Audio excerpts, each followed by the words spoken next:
I want to address an interesting phenomenon that many people have observed.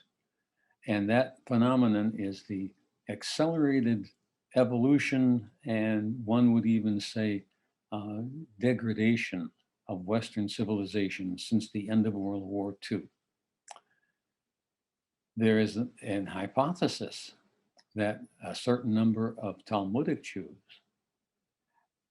with a hostility predicated on the treatment of Jews during the Middle Ages, and the hostility against Christianity evident in the Talmud, that a certain number of Talmudic Jews are working to cause the destruction and deterioration of Western civilization. However, this particular hypothesis seems quite weak, primarily because there aren't enough Jews of significant social power and of Talmudic hostility towards Christendom to effect the type of degradation and accelerated evolution of Western culture that we observed since the end of World War II. There is a natural evolution to empire, and the British Empire collapsed and was surrendered basically to the Americans. And the American empire is under progressive, if not attack, progressive evolution that amounts to degradation. It appears to be participating in its own degradation, but that might be the appearance of an internal attack as well as an external attack. The works of Germar Rudolph, the quintessential expert on the mythic Holocaust, and the work of Gerard Menuhin, the son of Yehudi Menuhin, the classic violinist, can clarify the evolution substantially by offering an alternative explanation. The alternative explanation is the intent of the Jewish people to utterly destroy the German nation state and the German nationality as an ethnic identity. In 1916, the British Empire was engaged in a war with Germany. And the allies of the British were the French and the Russians. The allies of the Germans were the Turks. In 1916, the British government, headed by Lloyd George, very strongly hoped and wanted to get the Americans involved in World War I on the side of the Brits. And industrialists, bankers, and probably secular or Gentile editors were on the side of getting America into war. The primary obstruction was that the American people didn't want to get involved in the war. Woodrow Wilson's campaign promise in 1916 was he kept us out of the war. Apparently, the American Jews did not want the United States to get involved in the war because they had a long-lasting hostility towards Tsarist Russia, the British ally in the war. For centuries, the Jews had felt that they were substantially discriminated against and persecuted by Russians. So they had a considerable motivation to hope that the Tsar and the Russians basically got soundly defeated by the Germans.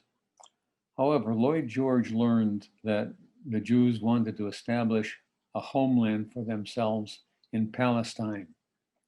And he offered in October of 1916 to give them Palestine after he won it, after the British conquered it if the American Jews would change sides and persuade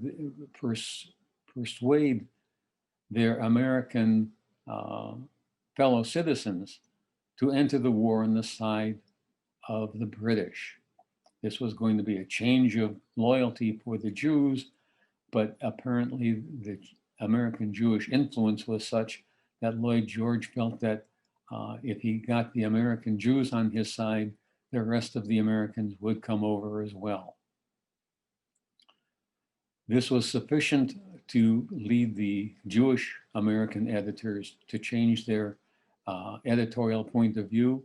And within another 4 months, Woodrow Wilson felt he had sufficient popular support to ask Congress to declare war. This arrangement became known to the Germans during the Versailles negotiations after World War I. And from that point on, they considered any German Jew to be a potential traitor. The Germans felt that they had been betrayed by the Jews, and therefore that they had been betrayed by their fellow citizens, that is, German Jews. And up until that point, Jews had assimilated into German culture very extensively, probably more extensively than in any other nation state of Western Europe. When the Nazi Party came to power in 1933, any German Jew who had a civil service position was fired. With the Kristallnacht of 1937, the general attitude of Germans toward Jews was expressed. It was precipitated by the murder of a German diplomat in France by a Jew, so that there was hostility on both sides, and subsequently communists who had been incarcerated, socialists who had been incarcerated in Nazi Germany. They were incarcerated because they were communists or socialists, but a vast number of them also happened to be Jews. And in the minds of German Jews, they were incarcerated not because they were communists nor socialists, but because they were Jewish. Subsequently, the German Jewish population suffered both the confiscation of their property, the loss of their means of making a living, and subsequently they were incarcerated in slave labor camps, and along with anyone else in that slave labor camp, suffered the typhus that was raging in the slave labor camps, and suffered toward the end of the war from the starvation, because the saturation bombing had been very effective at depriving Germans, Jewish as well as Gentile Germans, of foodstuffs. With the end of World War II and the Nuremberg tribunals, which were dominated by American Jews, the Jewish community has come to despise Germans and the German nation and the German nationality.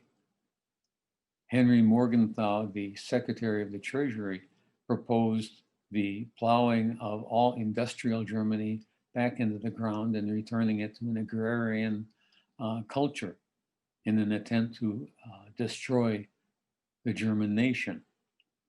Plans were floated for the destruction of the German people by the selective sterilization of some of them. This was the attitude of a great many Americans, facilitated by the propaganda both of the American media and American Jews. And it has been promoted one step after another. There is probably not a major city in the United States that does not have a Holocaust museum. The Holocaust that actually occurred, I've described: hunger, starvation, typhus, confiscation of property, and slavery. The mythic Holocaust is the genocidal plan to destroy all European Jewry, and the accomplishment of that genocide by the use of gas chambers in Auschwitz and other concentration camps, and the mythic number of 6 million. Now, those three features are the features of the mythic Holocaust, which did not happen. But typhus, starvation, slavery, confiscation of property, that's the real Holocaust.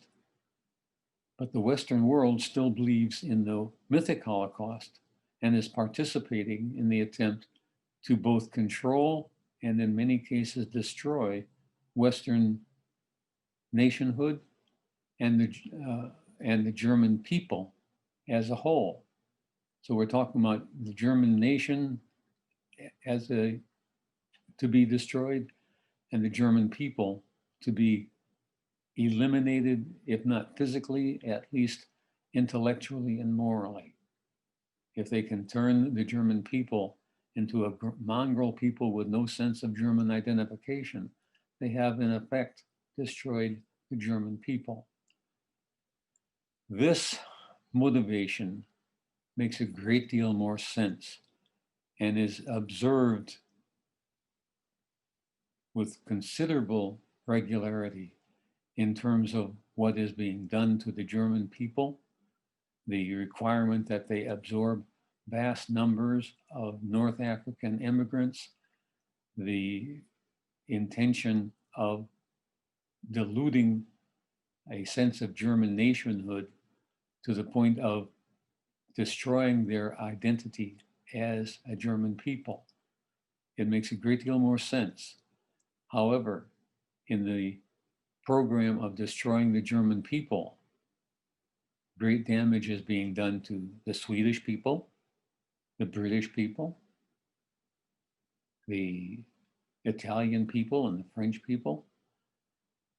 But from the point of view of the people who are promoting this destruction, the destruction of Western civilization and Western culture is simply collateral damage. The primary target is the destruction of the German people. I appreciate your attention, and we'll go now to a general group meeting. Thank you.